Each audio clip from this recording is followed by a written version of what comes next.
Welcome back. Today we are going to learn about how the microorganisms used as the biofertilizers. See, in my last hour of teaching, we learnt about how the microbes used as biocontrol agents, where due to the chemical insecticides, pesticides, herbicides and weedicide, we came to know that how these chemical fertilizers harm us, polluting our environment, our underground water, and pollution is occur to our fruits, vegetables, everything is contaminated with this kind of insecticides and pesticides. So, the burden of the chemical fertilizers or increased use of the chemical fertilizers also lead into the pollution of the environment, and it harm to the soil and to the environment and other the plants and animals also. So, a lot of problems arise due to the use of the chemical fertilizers. Our water bodies get polluted, either the underground water or the well water or the canal water systems. See, it increases the pollution, and also the increased use of chemical fertilizers barren our land, so that our land start moving towards desertification. Because of these problems, the people are switching to organic farming, that is nothing but the use of the biofertilizers. The biofertilizers, what they is? These are the agent or nothing but the microorganisms that improves or enrich the nutritional quality of the soils. When the nutritional quality of the soil increases, automatically we get the better yield. That when the nutrition quality of the soil increases, we get the better yield, because the lot of nutrients is supplied to the growth and development of the plants. So, these biofertilizers include the bacteria, the fungi and cyanobacteria. We use such microorganisms to enrich the nutritional quality of our soil. One example here they are given for your syllabus, they are given 1 to 3 examples. So, one example is a bacteria called the rhizobium or azorhizobium or the bradyrhizobium. These are symbiotically, they are present in the root nodules of leguminous plant. They are in symbiotic association with the root of leguminous plant. So, here these bacteria they fix atmospheric nitrogen, around 1 to 150 kgs of atmospheric nitrogen are fixed 1 hectare of the land, so that these are able to convert the atmospheric nitrogen into ammonia, means organic matter. So, once this nitrogen is available, because it is essential for the growth of the growth and development of the plants. When this nitrogen is available to the plants get profusely growth. So, what happens? How this symbiosis relationship is present? So, there is a leg hemoglobin is a pigment. What leg hemoglobin does? The leg hemoglobin scavenges the oxygen present in the nodules. It removes the oxygen and maintains the anaerobic condition or anaerobic environment, so that the enzyme called as nitrogenase enzyme fix atmospheric nitrogen and convert it into ammonia. It is believed that, or the rhizobium having the NIP genes, the genes are responsible for, or they are translated into the nitrogenase enzyme. So, this enzyme helpful in fixation of atmospheric nitrogen into the organic matter. By this way, the plants get the nutritional or the nitrogen, and the rhizobium get the food and shelter from, in turn it get the food and shelter from the plants. So that such relationship is called as the symbiotic association. So that the rhizobium is used as the biofertilizer. Secondly, some of the bacteria, they also fix the nitrogen. They are either present in the vicinity of the rhizosphere. What is rhizosphere? The soil or the area which is present surrounding the roots is called rhizosphere. So, some bacteria are present in the vicinity of the roots like azospirillum, which also fix the atmospheric nitrogen, and also some bacteria are present free livingly in the soil like Azotobacter, Clostridium, Drexcia, and so many species of bacteria that fix atmospheric nitrogen. So, when the atmospheric nitrogen is fixed, so the atmospheric nitrogen is converted into the organic matter. It enriches the nutritional quality of the soil. Secondly, the fungus mainly called as the mycorrhiza. They belong to the genus Glomus. Many funguses which belong to the genus Glomus are in the symbiotically associated with the roots of higher plants. This fungus is called as mycorrhiza. Myco means fungus, rhiza means root. The fungus symbiotically associated with the roots of higher plants is called as mycorrhiza. So, when it associated with the roots, the fungus absorb the phosphorus present in the soil and it supplies to the plant. So, that phosphorus is essential component or essential nutrient component for the plant growth and development.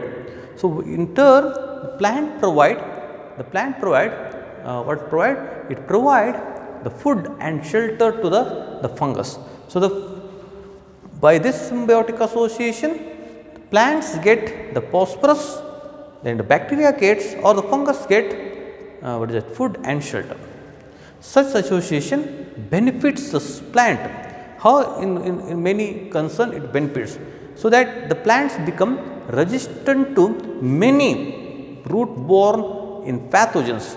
So, when the mycorrhiza is associated with the roots of higher plants, the plants benefited because the plant is resistant to the many root-borne pathogens, and it is tolerant to the salinity and the drought, and it is helpful in the overall growth and development of the fungi. And finally, the cyanobacteria, the blue-green algae. The cyanobacteria is present mainly in the water bodies, which is help or the area which is where the moisture is present in higher moisture content is present, soil where the higher moisture content is present, where the cyanobacteria grew. So, they also fix the atmospheric nitrogen. We knew that the non-stock having the heterocyst, having some nitrogen fixing cells called as heterocyst, where they fix the nitrogen. So, there are several cyanobacteria like non-stock, Anabaena and Oxytoluria. See, the cyanobacteria act as a good or useful or important biofertilizers in the paddy fields, where these blue-green algae add the organic matter into the paddy field. It will lead or into the soil of the paddy field, where it increases the fertility of the soil. Because of that, we get higher yield of the paddy. So, nowadays the lot of commercial biofertilizers are available. So, use of biofertilizers improves the nutritional quality of soil, and we also get rid from chemical fertilizers, and the problems arise because of that. So, I suggest you use more and more biofertilizers, and we switch towards the organic farming. ಇವತ್ತಿನ ದಿವಸ ನಾವು ಜೈವಿಕ ಗೊಬ್ಬರಗಳು ಹೇಗೆ ಸೂಕ್ಷ್ಮಾತಿ ಸೂಕ್ಷ್ಮ ಜೀವಿಗಳು ಜೈವಿಕ ಗೊಬ್ಬರಗಳಾಗಿ ಕಾರ್ಯವನ್ನು ನಿರ್ವಹಿಸ್ತವೆ ಅನ್ನೋದನ್ನು ಇವತ್ತಿನ ದಿವಸ ನಾವು ಅಧ್ಯಯನ ಮಾಡ್ತಾಯಿದ್ದೀವಿ. ನಿನ್ನೆ ನನ್ನ ತರಗತಿಯಲ್ಲಿ ನಾವು ಹೇಗೆ ಸೂಕ್ಷ್ಮಜೀವಿಗಳು ಬಯೋ ಕಂಟ್ರೋಲ್ ಅಂದ್ರೇನು ಜೈವಿಕ ನಿಯಂತ್ರಣಗಳಾಗಿ ಕಾರ್ಯವನ್ನು ನಿರ್ವಹಿಸೋದು ಅಂತ ತಿಳ್ಕೊಂಡಿವಿ. ಅಲ್ಲಿ ನಾವೇನು ಮಾಡಿದ್ವಿ, ಯಾವ ರೀತಿ ರಾಸಾಯನಿಕ ಅಥವಾ ಕೆಮಿಕಲ್ ಅಂತ ಕರಿತೀವಿ, ರಾಸಾಯನಿಕ ನಿಯಂತ್ರಣಗಳು ಕೀಟನಾಶಕಗಳು ಆಗಲಿ, ಕಳೆನಾಶಕಗಳಾಗಲಿ, ಕ್ರಿಮಿನಾಶಕಗಳಾಗಲಿ, ಇವೆಲ್ಲ ಯಾವ ರೀತಿ ಮನುಷ್ಯನ ದೇಹದ ಮೇಲೆ ಪರಿಣಾಮವನ್ನು ಬೀರ್ತಾವ, ಯಾವ ರೀತಿ ಇವು ನಮ್ಮ ನಿಸರ್ಗವನ್ನು ಮತ್ತು ನಮ್ಮ ಅಂತರ್ಜಲವನ್ನು ಮತ್ತು ನಮ್ಮ ಫ್ರೂಟ್ಸ್ ಅಂದರೆ ಹಣ್ಣುಗಳು ತರಕಾರಿಗಳನ್ನು ಯಾವ ರೀತಿ ಕಲುಷಿತ ಮಾಡ್ತಾವ ಅಂತನ್ನೋದನ್ನು ನಾವು ಅಧ್ಯಯನ ಮಾಡಿದ್ದೀವಿ. ಇವತ್ತು ನಾವು ನೋಡ್ತಾ ಇದ್ದೀವಿ, ಬಹಳಷ್ಟು ಸರ್ತಿ ಏನಾಗ್ತದೆ ಅಂದರೆ ನಾವು ಜಾಸ್ತಿ ಪ್ರಮಾಣದಲ್ಲಿ ಬೆಳೆಯನ್ನು ಪಡೆಯೋ ಸಲುವಾಗಿ ಬಹಳಷ್ಟು ಕೆಮಿಕಲ್ ರಾಸಾಯನಿಕ ಗೊಬ್ಬರಗಳನ್ನು ಹಾಕ್ತೀವಿ.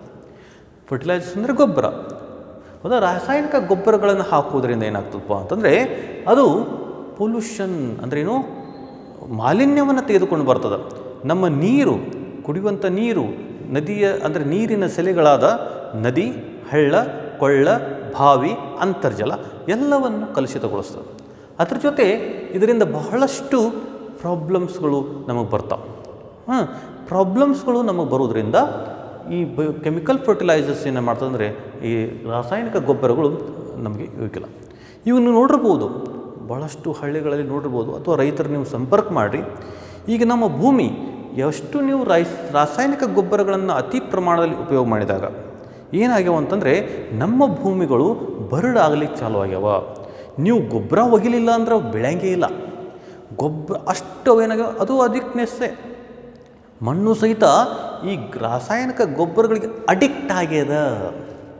ಸೊ ಎಷ್ಟು ನೀವು ಈ ಗೊಬ್ಬರ ಒಗಿಲಿಲ್ಲ ಅಂದ್ರೆ ಅವು ಬೆಳಿಲಿಕ್ಕೆ ಸಾಧ್ಯನೇ ಇಲ್ಲ ಅನ್ನುವಷ್ಟರ ಮಟ್ಟಿಗೆ ಏನಾಗಿದೆ ಅಂತಂದರೆ ನಾವು ರಾಸಾಯನಿಕ ಗೊಬ್ಬರಗಳನ್ನು ಉಪಯೋಗ ಮಾಡ್ಲಿಕ್ಕಿರ್ತೀವಿ. ಇದರಿಂದ ನಮ್ಮ ನೆಲ ಏನಾಗ್ಲಿಕ್ಕತ್ತದ, ಮರುಭೂಮೀಕರಣ ಆಗ್ಲಿಕ್ಕತ್ತದ, ಅಥವಾ ಅದು ಜೌಗ ಆಗ್ಲಿಕ್ಕತ್ತದ. ಎರಡೂ ಆ ಕಡೆನೂ ಹೋಗ್ತಾ ಇದೆ, ಈ ಕಡೆನೂ ಹೋಗ್ತಾ ಇದೆ. ಜೌಗ ಆಗ್ಲಿಕ್ಕತ್ತದ ಅಥವಾ ಮರುಭೂಮಿ ಆಗ್ಲಿಕ್ಕತ್ತದ. ಹೀಗೆ ನಮ್ಮ ಭೂಮಿಗಳು ತಮ್ಮ ಫಲವತ್ತತೆಯ ಪ್ರಮಾಣವನ್ನು ಕಡಿಮೆ ಮಾಡ್ಲಿಕ್ಕತ್ತವ, ಅದರ ಪ್ರಮಾಣ ಕಡಿಮೆ ಆಗ್ಲಿಕ್ಕತ್ತದ. ಆದ ಕಾರಣ ಏನು ಮಾಡ್ತಾರಂದರೆ ಈಗ ಸದ್ಯ ನಾವು ಏನು ಉಪಯೋಗ ಮಾಡ್ಬೇಕಂದ್ರೆ ನಾವು ಈ ರಾಸಾಯನಿಕ ಗೊಬ್ಬರಗಳ ಉಪಯೋಗವನ್ನು ಕಡಿಮೆ ಮಾಡಿ ಸಾವಯವ ಕೃಷಿಯ ಕಡೆಗೆ ಹೋಗಬೇಕು ಅಂತ ಹೇಳ್ತಾರೆ. ಭಾಳಷ್ಟು ಕಡೆ ನೋಡಿರಿ ನೀವು, ಗೌರ್ಮೆಂಟು ಭಾಳಷ್ಟು MP MLAಗಳು ಎಲ್ಲರೂ ಏನು ಮಾಡ್ತಾರೆ, ಕೃಷಿ ತಜ್ಞರು ಎಲ್ಲರೂ ಏನು ಹೇಳಿಕತ್ತಾರ, ಸಾವಯವ ಕೃಷಿಯನ್ನು ಮಾಡಿರಿ, ಸಾವಯವ ಕೃಷಿಗೆ ಒತ್ತು ಕೊಡ್ಲಿಕ್ಕತ್ತಾರ.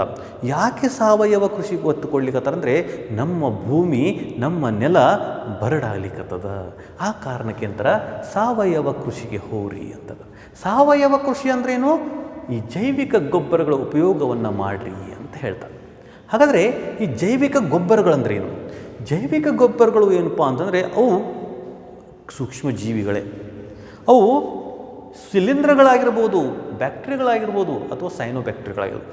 ಇವುಗಳನ್ನು ನಾವು ಉಪಯೋಗ ಮಾಡ್ಕೊಂಡು ಏನು ಮಾಡ್ತೀವಿ ಅಂದರೆ ನಮ್ಮ ಭೂಮಿಯ ಫಲವತ್ತತೆಯನ್ನು ಹೆಚ್ಚಿಗೆ ಮಾಡ್ಕೋಬೋದು. ಹೆಂಗಂತಂದರೆ ಇವು ಇರುವುದರಿಂದ ಏನಾಗ್ತದೆ, ಮಣ್ಣಿನ ಫಲವತ್ತತೆ ಏನಾಗ್ತದೆ, ಆಟೋಮೆಟಿಕ್ಲಿ ಹೆಚ್ಚಾಗ್ತದೆ. ಯಾಕೆ? ಅವು ನೈಟ್ರೋಜನ್ ಆಗಲಿ, ಸಾರಜನಕ ಆಗಲಿ, ಅಥವಾ ಫಾಸ್ಫರಸ್ ಅಂತ ಕರಿತೀವಿ, ರಂಜಕವನ್ನು ಫಿಕ್ಸ್ ಮಾಡ್ತಾವ ಅಂತ ಹೇಳ್ತಾರೆ. ಅವುಗಳನ್ನು ಗಾಳಿಯಲ್ಲಿರುವಂಥ ಸಾರಜನಕವನ್ನು ಫಿಕ್ಸ್ ಮಾಡಿ ಆರ್ಗ್ಯಾನಿಕ್ ಅಂದ್ರೇನು ಸಾವಯವಗೊಳಿಸ್ತಾವ ಅಂತ ಹೇಳ್ತಾರೆ.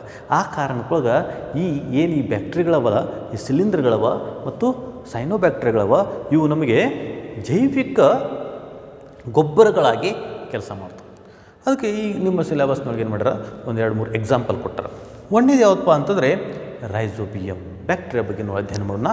ರೈಜೋಬಿಯಮ್ ಅನ್ನುವಂಥ ಒಂದು ಬ್ಯಾಕ್ಟೀರಿಯಾ, ಆ ಬ್ಯಾಕ್ಟೀರಿಯಾ ಎಲ್ಲಿರ್ತದೆ ಅಂತಂದರೆ ನುಡುಲ್, ಈ ಲೆಗ್ಯುಮಿನಸ್ ಪ್ಲ್ಯಾಂಟ್ ಅಂದರೆ ಶೇಂಗಾ ಗಿಡ, ಅದು ಒಂದು ಲೆಗ್ಯುಮಿನಸ್ ಪ್ಲ್ಯಾಂಟ್. ಈ ಶೇಂಗಾ ಗಿಡ ನೋಡ್ರಿ ನೀವು, ಆ ರೂಟ್ ಅಂದರೆ ಬೇರಿಗೆ ಕೆಲವೊಂದು ಗಂಟು ಇರ್ತವೆ, ಅದಕ್ಕೇನು ಕರಿತೀವಿ, ನುಡುಲ್ ಅಂತ ಕರಿತೀವಿ ನಾವು. ಈ ಗಂಟಿನ ಒಳಗೆ ಈ ಬ್ಯಾಕ್ಟೀರಿಯಾ ಇರ್ತದೆ, ಹೌದಾ? ಅದಕ್ಕೇನು ಕರಿತೀವಿ, ದೇ ಆರ್ ಇನ್ ಅಸೋಸಿಯೇಷನ್. ಅಂದರೆ ಏನು ಮಾಡ್ತಾವ, ಈ ರೂಟ್ ಅಂದರೆ ಲೆಗ್ಯುಮಿನಸ್ ಏನು ಸಸ್ಯ ಅದಲ್ಲ, ಈ ಸಸ್ಯದ ಬೇರಿನ ಜೊತೆ ಸಹಜೀವನವನ್ನು ನಡೆಸ್ತಾವ. ಸಿಂಬಯೋಟಿಕ್ ಅಸೋಸಿಯೇಷನ್ ಅಂದ್ರೇನು, ಸಹಜೀವನವನ್ನು ನಡೆಸ್ತಾವ. ಸಹಜೀವನವನ್ನು ಹೆಂಗೆ ನಡೆಸ್ತಾವ ಅಂತಂದರೆ ನೋಡಿರಿ, ನೆನ್ಪಿಟ್ಕೋರಿ, ಇದರಿಂದ ಏನು ಉಪಯೋಗ ಆಗ್ತದೆ ಎರಡಕ್ಕೂ ಅಂತಂದರೆ, ಇವೇನು ಮಾಡ್ತಾವೆ bacteria, rhizobium, azorhizobium, bradyrhizobium, they are ಅವೆಲ್ಲಿರ್ತಾವ ಈ ಬೇರಿನ ಲೆಗ್ಯುಮಿನಸ್ ಸಸ್ಯದ ಬೇರಿನ ಗಂಟುಗಳಲ್ಲಿ ವಾಸವಾಗಿರ್ತವೆ. ಅಲ್ಲಿ ಒಂದು ಪಿಗ್ಮೆಂಟ್ ಎರಡೂ ಕೂಡ್ಕೊಂಡೇ ಆಗ್ತದೆ, ಒಂದು ಪಿಗ್ಮೆಂಟ್ ಬರ್ತದೆ, ಅದಕ್ಕೇನು ಕರ್ತೀವಿ ಲೆಗ್ ಹಿಮೋಗ್ಲೋಬಿನ್ ಅಂತ ಮಾಡ್ತೀವಿ. ಈ ಲೆಗ್ ಹಿಮೋಗ್ಲೋಬಿನ್ ಏನು ಮಾಡ್ತದೆ ಅಂತಂದರೆ, ಈ ನುಡಿಲಿರ್ತಲ್ಲ ಗಂಟು ಇರ್ತಾವಲ್ಲ ರೂಟಿನ ಅಂದರೆ ಬೇರಿನ ಮೇಲಿರುವಂಥ ಗಂಟುಗಳು, ಈ ಗಂಟಿನ ಒಳಗಡೆ ಏನು ಮಾಡ್ತಾವೆ ಅಂದರೆ ಜನಕದ ಪ್ರಮಾಣ ಎಲ್ಲೆಲ್ಲಿ ಆಮ್ಲಜನಕ ಇರ್ತದಲ್ಲ ಅದನ್ನು ಸ್ಕೆವೆಂಜ್ ಅಂದರೆ ಹುಡುಕಾಡಿ ಅವುಗಳನ್ನು ನಾಶ ಮಾಡ್ತಾವೆ, ತಗೊಂಡು ಹೋಗಿಬಿಡ್ತಾವೆ. ಅವಾಗೇನಾಗ್ತದೆ ಅಲ್ಲಿ ಅನಿಲ ವಿರದ ಪರಿಸ್ಥಿತಿ. ಅಂಥ ಪರಿಸ್ಥಿತಿ ಒಳಗೆ ಏನಾಗ್ತದೆ ಅಂತಂದರೆ ಒಂದು ಕಿಣ್ವ, ಅದಕ್ಕೇನು ಕರಿತೀವಿ ನೈಟ್ರೋಜಿನೇಸ್ ಅನ್ನುವಂಥ ಒಂದು ಕಿಣ್ವ. ಈ ಕಿಣ್ವ ಏನು ಮಾಡ್ತದೆ, ನಿಸರ್ಗದಲ್ಲಿರುವಂತಹ ಅಥವಾ ವಾತಾವರಣದಲ್ಲಿರುವಂತಹ ಸಾರಜನಕವನ್ನು ತೆಗೆದುಕೊಂಡು ಏನು ಮಾಡ್ತದೆ, ಅದನ್ನು ಅಮೋನಿಯಾ ಆಗಿ ಪರಿವರ್ತನೆಗೊಳಿಸ್ತದೆ. ಯಾವಾಗ ಅದು ಅಮೋನಿಯಾ ಆಗಿ ಪರಿವರ್ತನೆ ಆಗ್ತದೆ ಅದು ಸಾವಯವ ಆಗ್ತದೆ. ಈ ಸಾವಯವ ಅಮೋನಿಯಾವನ್ನು ಈ ಬೇರುಗಳು ಏನು ಮಾಡ್ತವೆ, ಹೀರ್ಕೊಂಡು ಬಿಡ್ತವೆ. ಈ ಸಾವಯವ ರಂಜಕ ಯಾಕೆ ಬೇಕಪ್ಪ ಅಂತಂದರೆ, ಯಾವುದು ಸಾರಜನಕ ನಮಗೆ ಯಾಕೆ ಸಸ್ಯಗಳಿಗೆ ಬೇಕಂತಂದರೆ ಸಸ್ಯಗಳ ಬೆಳವಣಿಗೆಗೆ ಅದು ಅತಿ ಅವಶ್ಯಕ. ಹೀಗಾಗಿ ಈ ಬ್ಯಾಕ್ಟೀರಿಯಾ ಏನು ಮಾಡ್ತದೆ, ಸಸ್ಯಗಳಿಗೆ ಪೋಷಕಾಂಶಗಳನ್ನು ಅಥವಾ ಸಾರಜನಕವನ್ನು ಒದಗಿಸಿಬಿಡ್ತದೆ ಅದರ ಬೆಳವಣಿಗೆ. ಯಾವಾಗ ಸಸ್ಯ ಬೆಳೀತದಲ್ಲ, ಈ ಸಸ್ಯ ಏನು ಮಾಡ್ತದಂದರೆ ಈ ಬ್ಯಾಕ್ಟೀರಿಯಾಗ ಆಹಾರವನ್ನು ಒದಗಿಸೋದ ಮತ್ತು ವಾಸಲಿಕ್ಕೆ ಜಾಗವನ್ನು ಕೊಡ್ತದೆ. ಈ ರೀತಿಯಾಗಿ ಈ ಬ್ಯಾಕ್ಟೀರಿಯಾ ಮತ್ತು ಈ ಏನದು ಲೆಗ್ಯುಮಿನಸ್ ಪ್ಲ್ಯಾಂಟ್ ಅದಲ್ಲ ಅಥವಾ ಸಸ್ಯ ಇವೆರಡು ಏನು ಮಾಡ್ತಾವೆ, ಒಂದು ರೀತಿ ಸಹಜೀವನವನ್ನು ನಡೆಸ್ತಾವ ಅನ್ನೋದು ನೀವು ಕಲಿಬೋದು. ಹೀಗಾಗಿ ಈ ರೈಸೋಬಿಯಮ್ ಏನಾಗ್ತದೆ, ಒಂದು ಜೈವಿಕ ಗೊಬ್ಬರವಾಗಿ ಕೆಲಸ ಮಾಡ್ತದೆ. ಅದೇ ರೀತಿಯಾಗಿ ಬಹಳಷ್ಟು ಬ್ಯಾಕ್ಟೀರಿಯಾಗಳು ಸ್ವತಂತ್ರವಾಗಿ ಜೀವಿಸ್ತವೆ. ಅಥವಾ ಕೆಲವೊಂದು ಬ್ಯಾಕ್ಟೀರಿಯಾ ಏನಿರ್ತವೆ ಅಂದರೆ ರೈಸೋಸ್ಪಿಯರ್ ಅಂದರೆ ಬೇರಿನ ಸುತ್ತಲಿರುವಂತಹ ಪ್ರದೇಶವನ್ನು ನಾವೇನು ಕರಿತೀವಿ ರೈಸೋ ಅಂದರೆ ರೂಟ್, ಸ್ಪಿಯರ್ ಅಂದರೆ ಸುತ್ತು, ಬೇರಿನ ಸುತ್ತ ಇರುವಂಥ ಜಾಗವನ್ನು ನಾವೇನು ಕರಿತೀವಿ ರೈಸೋಸ್ಪಿಯರ್ ಅಂತ ಕರಿತೀವಿ. ಅಂಥಲ್ಲಿ ಕೆಲವೊಂದು ಬ್ಯಾಕ್ಟೀರಿಯಾಗಳಿರ್ತವೆ, ಅಜೋಸ್ಪಿರಿಲಮ್ ಅಂತ ಕರಿತೀವಿ. ಈ ಬ್ಯಾಕ್ಟೀರಿಯಾಗಳು ಏನು ಮಾಡ್ತಾವೆ ಸಹಿತ ಏನು ಮಾಡ್ತಾವೆ, ಸಹಜೀವನ ಇರಂಗಿಲ್ಲ ಅಲ್ಲಿ, ಅವೇನು ಮಾಡ್ತಾವೆ, ಅವು ಸಹಿತ ಈ ಸಾರಜನಕವನ್ನು ಫಿಕ್ಸ್ ಮಾಡ್ತಾವೆ. ಅದೇ ರೀತಿಯಾಗಿ ಫ್ರೀ ಲಿವಿಂಗ್ ಸ್ವತಂತ್ರವಾಗಿ ಮಣ್ಣಿನಲ್ಲಿರುವಂತಹ ಅಜೋಟೋಬ್ಯಾಕ್ಟರ್ ಇರ್ಬೋದು, ಕ್ಲಾಸ್ಟ್ರಿಡಿಯಮ್ ಇರ್ಬೋದು, ಡ್ರೆಕ್ಸಿಯಾ ಇರ್ಬೋದು. ಇಂತಹ ಬ್ಯಾಕ್ಟೀರಿಯಾಗಳು ಏನು ಮಾಡ್ತಾವೆ ಅಂದರೆ ವಾತಾವರಣದಲ್ಲಿ ಇರುವಂಥ ಸಾರಜನಕವನ್ನು ಸಾವಯವವಾಗಿ ಸಾರಜನಕವನ್ನು ಸಾವಯವವಾಗಿ ಏನಾಗ್ತವೆ ಬದಲಾಯಿಸ್ತಾವಂತ. ಸಾರಜನಕವನ್ನು ಸಾವಯವ ವಸ್ತುಗಳಾಗಿ ಬದಲಾಯಿಸಿಬಿಡ್ತಾವೆ. ಬದಲಾಯಿಸಿದಾಗ ಏನಾಗ್ತದೆ, ಆಟೋಮೆಟಿಕಲಿ ಮಣ್ಣಿನ ಫಲವತ್ತತೆ ಹೆಚ್ಚಿಗೆ ಆಗ್ತದೆ. ಇನ್ನು ಎರಡನೇನು ನೋಡಬೇಕಾದ್ರೆ ಫಂಗಸ್, ಶಿಲೀಂಧ್ರ ಬಗ್ಗೆ ಅಧ್ಯಯನ ಮಾಡಬೇಕಾದ್ರೆ ಮೈಕೋರೈಸಾ. ನೋಡಿರಿ, ಈ ಶಿಲೀಂಧ್ರ ಜೀನಸ್ ಗ್ಲೋಮಸ್ ಅನ್ನುವಂತಹ ಜೀನಸ್ದೊಳಗೆ ಇರುವಂತಹ ಬಹಳಷ್ಟು ಶಿಲೀಂಧ್ರಗಳು ಮೈಕೋರೈಸಾಗಳು. ನನಗೆ ಗೊತ್ತದ ಮೈಕೋ ಶಿಲೀಂಧ್ರ, ರೈಸಾ ರೂಟ್. ನೋಡಿರಿ, ಮೈಕೋ ಅಂದರೆ ಮೈಕೋಟಾ ಅಂದರೆ ಫಂಗಸ್, ರೈಸಾ ಅಂದರೆ ರೂಟ್. ನೋಡಿರಿ, ಮೈಕೋ ಅಂದ್ರೆ ಶಿಲೀಂಧ್ರ, ಬೇರು. ಅಂದರೆ ಈ ಶಿಲೀಂಧ್ರಗಳು ಎತ್ತರವಾದ ಮರಗಳ ಬೇರಿನ ಜೊತೆ ಸಹಜೀವನವನ್ನು ನಡೆಸ್ತಾವೆ. ಅದಕ್ಕೆ ನಾವೇನು ಕರಿತೀವಿ ಮೈಕೋರೈಸಾ ಅಂತ ಕರಿತೀವಿ. ಸರ್, ಇಲ್ಲವ ಸಹಜೀವನ ಮತ್ತು ಈ ಶಿಲೀಂಧ್ರಗಳು ಯಾವ ರೀತಿ ಈ ಬೇರಿಗೆ ಅಥವಾ ಈ ದೊಡ್ಡ ದೊಡ್ಡ ಮರಗಳಿಗೆ ಪೋಷಕಾಂಶಗಳನ್ನು ಒದಗಿಸ್ತಾವ ಅಂತ ಹೇಳೋದಾದರೆ ಇವೇನು ಮಾಡ್ತಾವಂದರೆ ಈ ಶಿಲೀಂಧ್ರಗಳು ಮಣ್ಣಿನಲ್ಲಿರುವಂತಹ ರಂಜಕವನ್ನು, ಫಾಸ್ಫರಸ್ ಅಂದರೆ ರಂಜಕ, ನೈಟ್ರೋಜನ್ ಅಂದರೆ ಸಾರಜನಕ, ಈ ಫಾಸ್ಫರಸ್ ರಂಜಕವನ್ನು ಏನು ಮಾಡ್ತಾವ ಹೀರ್ಕೊಳ್ಳೋದಲ್ಲದೆ ಈ ರಂಜಕ ಏನಿರ್ತದಲ್ಲ ಇದನ್ನು ಸಸ್ಯಗಳಿಗೆ ಒದಗಿಸ್ತಾವೆ. ಅದ್ರ ಜೊತೆ ಯಾವ ಸಸ್ಯಗಳು ಅಥವಾ ಯಾವ ಮರಗಳ ಬೇರಿನೊಳಗೆ ಈ ಶಿಲೀಂಧ್ರಗಳಿರ್ತಾವಲ್ಲ ಇವು ಅವಕ್ಕೆ ಈ ಮರಗಳಿಗೆ ಯಾವ ರೀತಿ ಅನುಕೂಲಕರ ಮಾಡ್ತಾವ ಅಂದರೆ ಬೆನಿಫಿಟ್ಸ್ ಮಾಡ್ತಾವ ಅಂತಂದರೆ ಇವು ಇರೋದರಿಂದನೇ ಬಹಳಷ್ಟು ಬೇರಿಗೆ ಸಂಬಂಧಪಟ್ಟಂತಹ ರೋಗಾಣುಗಳಿಂದ ಈ ಮರಗಳು ಏನಾಗ್ತವೆ, ಆ ಮರಗಳಿಗೆ ಆ ರೋಗಾಣುಗಳು ಬರೋಂಗಿಲ್ಲ, ಅದ್ರ ರೆಸಿಸ್ಟೆಂಟ್ ಆಗ್ತವೆ ಅಂತ ಹೇಳಿದ್ರು. ಎರಡನೇದು ಟಾಲರೆನ್ಸ್ ಕೆಪ್ಯಾಸಿಟಿ ಆಫ್ ಸ್ಯಾಲಿನಿಟಿ ಅಂದರೆ ಉಪ್ಪಿನ ಅಂಶ ಮತ್ತು ಬರಗಾಲ, ಇವುಗಳಿಂದ ಏನಾಗ್ತವೆ ಅವಕ್ಕೆ ಶಕ್ತಿ ಬರ್ತದೆ, ಅದನ್ನು ಟಾಲರೇಟ್ ಮಾಡ್ತವೆ. ಮತ್ತು ಈ ರಂಜಕ ಒದಗಿಸೋದ್ರಿಂದ ಓವರಾಲ್ ಎಲ್ಲ ಬೆಳವಣಿಗೆ ಸಾಧ್ಯ ಆಗ್ತದೆ. ಸಸ್ಯದ ಬೆಳವಣಿಗೆ ಮತ್ತು ಸಾಧ್ಯ ಆಗ್ತದೆ. ಡೆವಲಪ್ಮೆಂಟ್ ಅಂದರೆ ಬೆಳವಣಿಗೆ ಸಾಧ್ಯ ಆಗ್ತದೆ. ಆದ ಕಾರಣ ಇದು ಮತ್ತು ಶಿಲೀಂಧ್ರಕ್ಕೆ ಏನು ಉಪಯೋಗ ಅಂತಂದರೆ ಇದರಿಂದ ಅದಕ್ಕೆ ಆಹಾರ ಮತ್ತು ಇರಲಿಕ್ಕೆ ವಾಸಸ್ಥಳ ಸಿಗ್ತದೆ. ಹೀಗೆ ಇದೊಂದು ಅಸೋಸಿಯೇಷನ್. ಮೂರನೇದು ಸೈನೋಬ್ಯಾಕ್ಟೀರಿಯಾಗಳು, ಬ್ಲೂ ಗ್ರೀನ್ ಅಲ್ಗಿ ಅಂತ ಕರಿತೀವಿ. ಬ್ಲೂ ಅಂದರೆ ನೀಲಿ ಮತ್ತು ಹಸಿರು ಪಾಚಿಗಳು ಅಂತ ಕರಿತೀವಿ. ಇವು ಏನು ಮಾಡ್ತಾವೆ ಅಂದರೆ ಸಾಮಾನ್ಯವಾಗಿ ಎಲ್ಲಿ ತೇವಾಂಶ ಜಾಸ್ತಿ ಇರ್ತದೆ, ನೀರಿನ ಅಂಶ ಜಾಸ್ತಿ ಇರ್ತದೆ, ಅಲ್ಲಿ ಇವು ಬೆಳವಣಿಗೆ ಮಾಡ್ತವೆ. ಇವು ಸಹಿತ ನಿಸರ್ಗದಲ್ಲಿರುವಂಥ ಅಥವಾ ವಾತಾವರಣದಲ್ಲಿರುವಂಥ ಸಾರಜನಕವನ್ನು ಫಿಕ್ಸ್ ಮಾಡ್ತವೆ. ಇವುಗಳ ಉಪಯೋಗ ಜಾಸ್ತಿ ಎಲ್ಲಿ ಅಂದರೆ ಇದು ಜೈವಿಕ ಗೊಬ್ಬರವಾಗಿ ಅತ್ಯಂತ ಇಂಪಾರ್ಟೆಂಟ್ ಎಲ್ಲಿ ಆಗ್ತದೆ ಅಂದರೆ ಪ್ಯಾಡಿ ಫೀಲ್ಡ್ ಅಂದ್ರೇನು, ಭತ್ತದ ಗದ್ದೆಗಳಲ್ಲಿ ಇದು ಬಹಳ ಅವಶ್ಯಕತೆ. ಏನು ಮಾಡ್ತದೆ ಈ ಭತ್ತದ ಗದ್ದೆಯಲ್ಲಿ ಏನು ಮಾಡ್ತದೆ ಅಂದರೆ ಇದು ನೈಟ್ರೋಜನನ್ನು ಅಂದರೆ ಸಾರಜನಕವನ್ನು ಫಿಕ್ಸ್ ಮಾಡೋದ್ರಿಂದ ಆ ಭತ್ತದ ಗದ್ದೆಯ ಮಣ್ಣು ಏನಾಗ್ತದೆ ಫಲವತ್ತತೆ ಆಗ್ತದೆ.